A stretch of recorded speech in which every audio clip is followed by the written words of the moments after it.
So thyroid gland. So function of the thyroid gland. Thyroid gland is responsible for the maintenance of the basic metabolic rate of the body. Basic metabolic rate means जो आपके अंदर से सारे systems काम कर रहे हैं, जो मशीनरी आपकी चालू है उसको बोलते हैं metabolic rate. और यही एक का सिस्टम है जिसके थ्रू आपका हीट प्रोडक्शन होता है, जो कि आपको ठंड में भी आपकी हीट को मेंटेन रखता है. इसलिए हम लोग बोलते हैं warm blooded animals, so that कि हम अपने टेम्परेचर को अकॉर्डिंग टू सराउंडिंग मेंटेन कर पाते हैं. So this is all because of the basic metabolic rate and this is to be maintain by the thyroid gland. Thyroid maintain करेगा. Second बोलते हैं it promotes the growth of the body tissues. Body के tissue की growth करता है. अब वो tissue cell भी होते हैं, नर्व्स भी होती हैं, आपका आपकी मसल्स भी होती हैं, कार्डियक मसल्स भी होती है, स्केलेटल मसल्स भी होती है. तो हर चीज की बोन से लेके मसल से लेके टेंडन से लेके सेल से लेके हर चीज की ग्रोथ जो होती है वो थायराइड प्रमोट करता है. And development of the mental function, that means brain development. Brain development के लिए थायराइड का बहुत इंपॉर्टेंट रोल है. सो थायराइड मेनली बॉडी टिश्यूज को प्रमोट करता है, मेंटल डेवलपमेंट के लिए रिस्पॉन्सिबल है एंड बेसिक मेटाबॉलिक रेट को मेंटेन करता है. नाउ द इन्वेस्टिगेशंस कि अगर किसी को थायराइड की प्रॉब्लम है, first come to the thyroid disorders कि क्या डिसऑर्डर्स हो सकते हैं जिसमें कि हम पहले थायराइड का टेस्ट करेंगे. सो कॉमनेस थायराइड डिसऑर्डर या तो हाइपो हो सकता है, थायराइड कम हो सकता है, या फिर हाइपर हो सकता है, थायराइड बढ़ सकता है. सो हाइपो या हाइपर. हाइपो अगर हो रहा है तो आपके थायराइड कम हो रहा है. थायराइड कम हो रहा है मतलब मेटाबॉलिक रेट आपकी बॉडी में कम है, मतलब अंदर से जो आपको हीट प्रोड्यूस हो रही है वो बहुत कम है. दैट मीन्स कि आप कोल्ड इंटॉलरेंस, आपको ठंड बहुत ज्यादा लगेगी क्योंकि हीट प्रोडक्शन नहीं हो रहा है.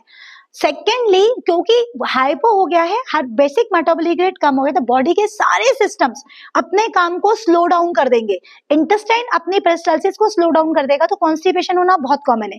अगर कॉन्स्टिपेशन रहेगा तो ऑब्वियसली पेट साफ नहीं रहेगा, पेट हमेशा भरी रहेगा, तो भूख बिल्कुल भी नहीं लगेगी. That is.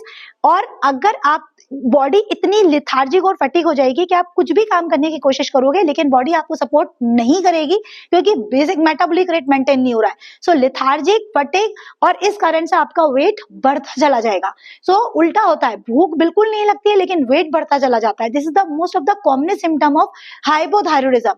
And menstrual irregularities तो होनी ही होनी है, चाहे हाइपो हो चाहे हाइपर हो. Menstrual irregularities and infertility, because जो यूट्रस की जो अंदर की लाइनिंग होती है दैट इज एंडोमेट्रियम, उसको भी ग्रोथ की प्रमोशन के लिए ही थायराइड रिस्पॉन्सिबल है. So most of the time patients आते हैं इनफर्टिलिटी के साथ. So infertility, the cause of infertility most common is thyroid disorders, चाहे वो हाइपर हो चाहे वो हाइपो हो. एंड अबॉर्शंस, अगर गलती से प्रेगनेंसी हो भी गई तो this is responsible for recurrent abortions. So the commonest symptom of hypothyroidism, because hypo में basic metabolic rate कम हो जाएगा. So cold intolerance, lethargy, fatigue, constipation, increased weight gain, decreased appetite, menstrual abnormalities, infertility and the abortions. So these are the most common symptoms of hypo. अब अगर मैं hyper की बात करूं कि अगर आपको हाइपर है उसको जस्ट उल्टा कर दो. बेसिक मेटाबॉलिक रेट इतना ज्यादा बढ़ा होगा कि अंदर से इतनी ज्यादा हीट बनेगी, हीट इंटॉलरेंस, इतनी गर्मी लगेगी कि नॉर्मल से बहुत ज्यादा लगेगी. प्लस हर चीज सिस्टम आपका बहुत ओवर एक्टिव हो रहा है. इंटेस्टाइन ओवर एक्टिव होंगी तो आपको थोड़ा सा लूज मोशंस की तरफ रहेंगे.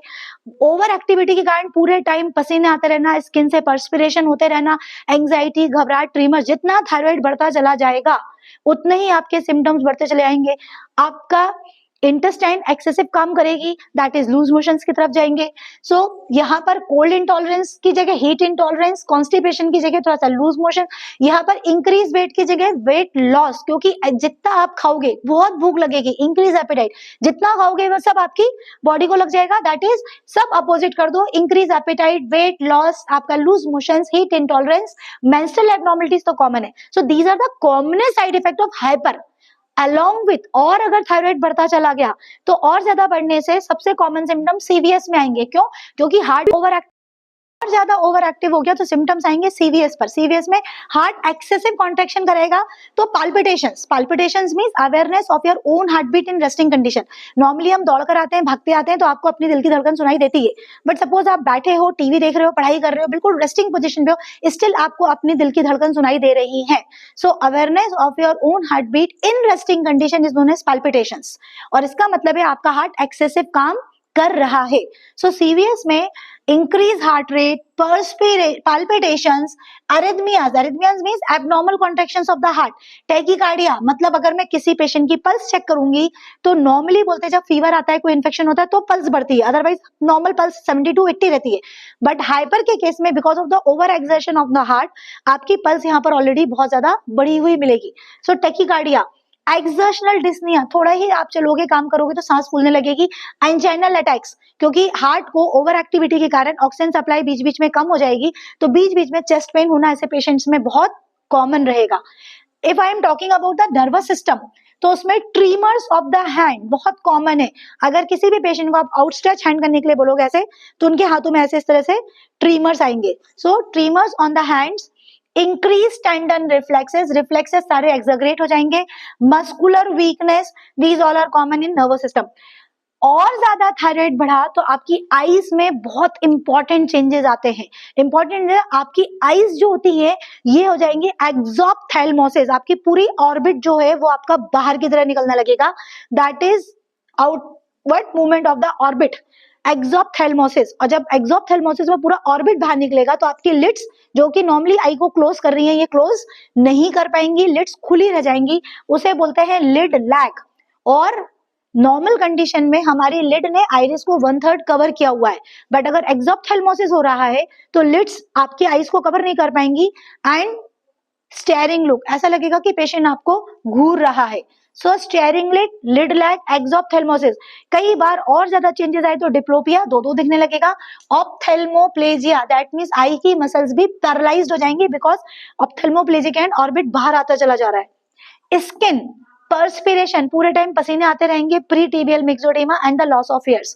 सो जैसे जैसे थायराइड बढ़ता जाएगा along with the common symptoms है उसका अपोजिट, प्लस ये सारे सिम्टम्स आपको आएंगे। तो किसी भी पेशेंट में अगर इस तरह के सिम्टम्स आते हैं तो हमको डाउटफुल होता है कि कहीं इसको थायराइड की प्रॉब्लम तो नहीं है, इसलिए फिर हम करवाएंगे इसके इन्वेस्टिगेशंस की सही में पेशेंट को थायराइड की प्रॉब्लम है या नहीं है। सो द इन्वेस्टिगेशंस उसमें बोलते हैं first is thyroid function test, जिसको कि हम सिंपल T3 T4 TSH बोलते हैं, जिसमें TSH की नॉर्मल वैल्यू अगर आप याद करोगे, TSH की नॉर्मल वैल्यू होती है 0.5 से 5.5। सो नॉर्मली अगर हाइपो का पेशेंट है तो T3 T4 कम हो जाएगा और TSH बढ़ जाएगा, हाइपर का पेशेंट है तो T3 T4 बढ़ेगा एंड TSH कम हो जाएगा। सो अगर हमने TSH की नॉर्मल वैल्यू याद कर ली दैट इज 0.5 से 5.5, तो TSH अगर 5.5 से ज्यादा जा रहा है तो हाइपो का पेशेंट है और TSH आपका 0.5 से कम जा रहा है तो आपका हाइपर का पेशेंट है। बट उसमें एक और टेस्ट होता है फ्री T3 T4, बिकॉज जो ये T3 T4 है ये अभी कुछ अमाउंट का थायराइड जो होता है प्रोटीन से बाइंड भी रहता है, तो अगर वो प्रोटीन से बाइंड है तो ऑब्वियसली वो फ्रीली अवेलेबल नहीं है अपने एक्शंस के लिए।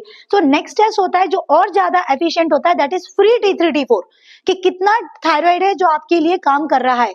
तो फ्री T3 T4 स्पेशली हम लोग करवाते हैं प्रेगनेंसी में कि पेशेंट को थायराइड की प्रॉब्लम ना हो। Then ultrasound of the neck, अगर किसी पेशेंट को थायराइड की स्वेलिंग फील हो रही, कुछ हो रहा है तो आप अल्ट्रासाउंड कराओगे, सोनोग्राफी कराओगे। और अगर उसमें अल्ट्रासाउंड में पेशेंट को गठान फील हो रही आ रही है, सिंगल गठान आ रही है तो सोलिटरी नोडुलर गोइटर बोलते हैं, बहुत सारी गठाने आ रही है तो मल्टी नोडुलर गोइटर बोलते हैं। सो अगर गठाने आ रही हैं तो क्या थायराइड की प्रॉब्लम गठान के कारण है, ये चेक करने के लिए नेक्स्ट टेस्ट होता है थायराइड स्कैन, जिसमें हम लोग रेडियो एक्टिव आयोडीन 131 यूज करते हैं बिकॉज आयोडीन का अपटेक सिर्फ थायराइड ग्लैंड करेगा और 131 जो होता है आयोडीन का वो रेडियो एक्टिव फॉर्म है। तो अगर इसमें थायराइड के टिश्यूज ने आपका आयोडीन 131 अपटेक कर लिया तो उसको बोलते हैं hot nodule, that is functioning thyroid tissue, मतलब इसी टिश्यू के कारण थायराइड आपका बहुत ज्यादा बढ़ रहा है। और अगर उसने अपटेक नहीं किया उस गठान ने, उस नोड्यूल ने, so this is known as cold nodule, that is non functioning of thyroid tissue, कि आपको नोड्यूल है लेकिन वो नॉन फंक्शनिंग है, थायराइड से उसका कोई रिलेशन नहीं है। देन नेक्स्ट, अगर थायराइड बहुत ज्यादा बढ़ रहा है लेकिन कोई नोड्यूल भी नहीं है तो क्या एंटीबॉडीज तो नहीं है, जो ऑटोइम्यून थायराइडाइटिस बोल रहे हैं। तो नेक्स्ट टेस्ट होता है एंटी थायराइड एंटीबॉडीज, और थायराइड की एंटीबॉडीज को बोलते हैं TPO antibodies. TPO antibodies that means antibodies against the thyroid peroxidase.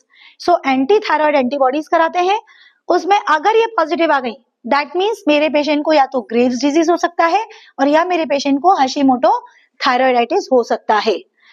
So these are the investigations. और अगर डाउटफुल लग रहा है कि कहीं मैलिग्नेंसी तो नहीं है, तो आप नेक्स्ट टेस्ट एफएनएसी करा सकते हो, that is fine needle aspiration cytology. Needle डाल के चेक कर सकते हो कि थायराइड में कोई प्रॉब्लम तो नहीं।